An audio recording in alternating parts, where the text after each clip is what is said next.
In 1462, an Ottoman army marched into the European Principality of Wallachia. The sight that awaited them would be recorded in chronicles as a scene of unparalleled horror. It was a forest not of trees, but of corpses. According to historical accounts, as many as 20,000 captured soldiers and collaborators were impaled on sharpened stakes. This was the work of one man, a prince whose name meant "son of the dragon," but whose deeds earned him a darker title, Vlad the Impaler. Long before Bram Stoker's vampire, the real Dracula was a 15th-century ruler, forged in a crucible of betrayal, war, and brutal captivity. His story begins with his father, Vlad II, ruler of Wallachia. He was a member of a chivalric order created to defend Christianity. This was the Order of the Dragon, in Romanian, Dracul. His son, Vlad III, would be known as Dracula, son of the dragon. But Wallachia was a pawn in a great game. To secure his throne, Vlad's father made a deal with the Ottoman Sultan, Murad II.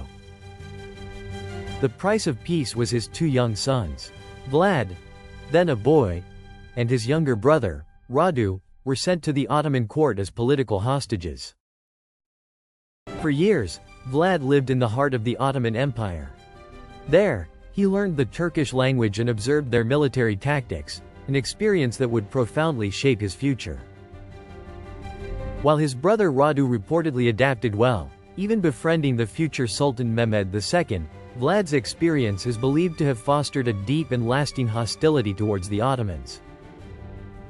News from home was devastating. His father and older brother were betrayed and brutally murdered by rival Wallachian nobles, the Boyars. The Ottomans saw an opportunity. In 1448, they briefly installed the 17-year-old Vlad on the throne, but he was quickly driven out. For 8 years, Vlad was in exile, seeking allies and waiting for his moment. He found a patron in Hungary's powerful regent, John Hunyadi. In 1456, his chance came. With Hungarian support, Vlad III Dracula marched into Wallachia and seized the throne for a second time. This time, his reign would last 6 years. His actions suggest his first priority was consolidating absolute power, which included taking revenge on the boyars he held responsible for his family's death. According to legend, he invited hundreds of them to a great Easter feast, questioning their loyalty and the chaos of past reigns. When they boasted of the many princes they had served and discarded, Vlad gave his signal. The hall was sealed. The older nobles were taken outside and impaled on the spot. The younger and healthier were marched into forced labor, building his fortress. He had broken the power of the nobility. Now, he would impose his own brutal form of order on all of Wallachia.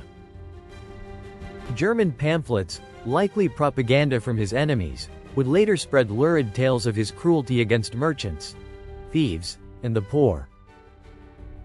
One story tells of a golden cup left by a public fountain.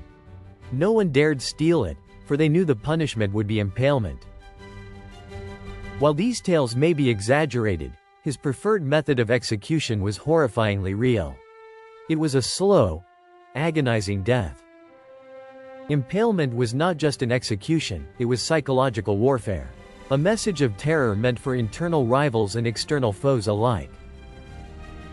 And his greatest foe was the empire that had held him captive, the Ottomans, now led by the conqueror of Constantinople, Sultan Mehmed II. For several years, Vlad paid the required tribute to the Sultan. But in 1459, he ceased payments, a clear act of defiance that signaled a break with the Ottoman Empire. A famous story, likely apocryphal, tells of Ottoman envoys who refused to remove their turbans in his presence, citing religious custom. Vlad is said to have offered to strengthen their custom. According to the stories, he had their turbans nailed to their heads before sending them back to the Sultan. War was now inevitable. In the winter of 1462, Vlad launched a daring preemptive strike, crossing the frozen Danube River into Ottoman territory. He used his knowledge of the Turkish language and customs, disguising himself to infiltrate and destroy Ottoman camps from within. He wrote to his Hungarian ally, Matthias Corvinus, boasting of killing over 23,000 Turks and Bulgarians, not counting those burned in their homes. In response to this campaign, Sultan Mehmed II assembled a massive army.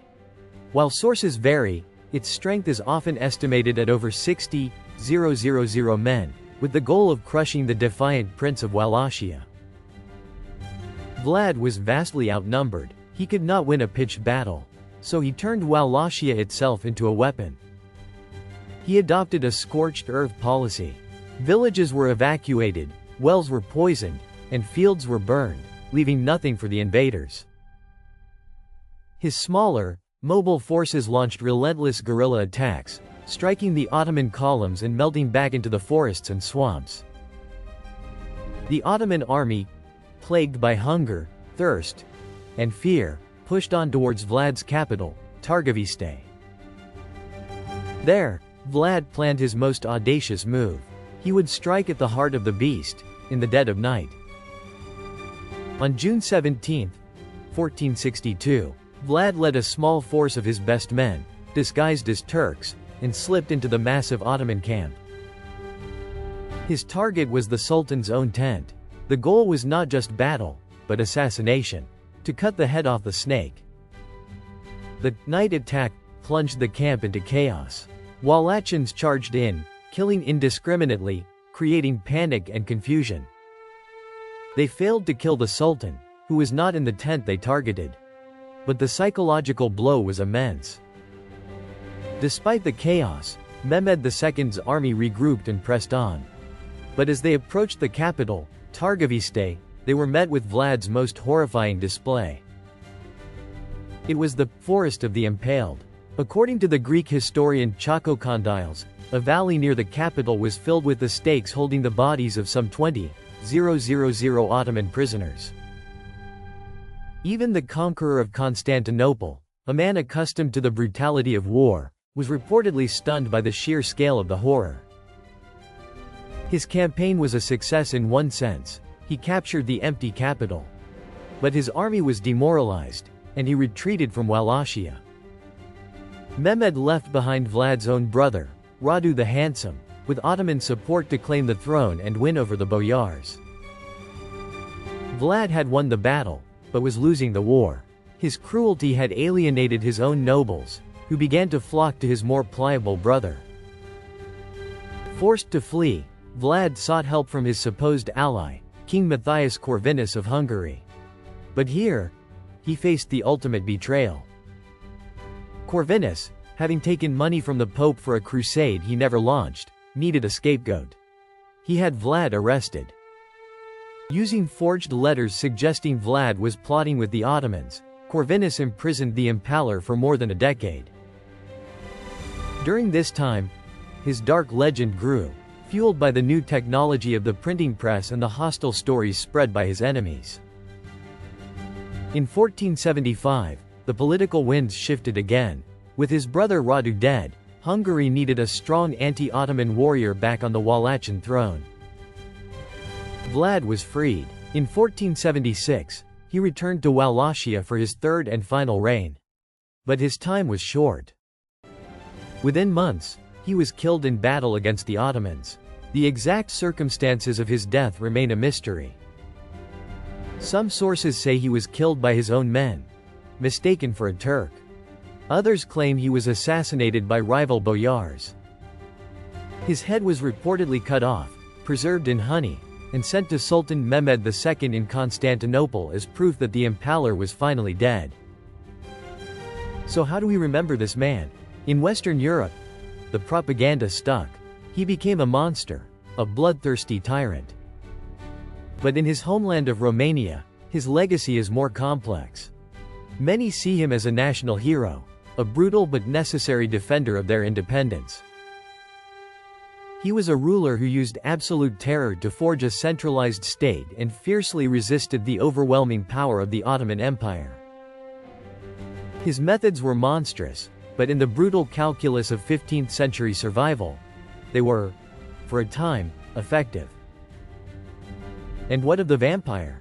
In 1897, Irish author Bram Stoker was searching for a name for his undead count.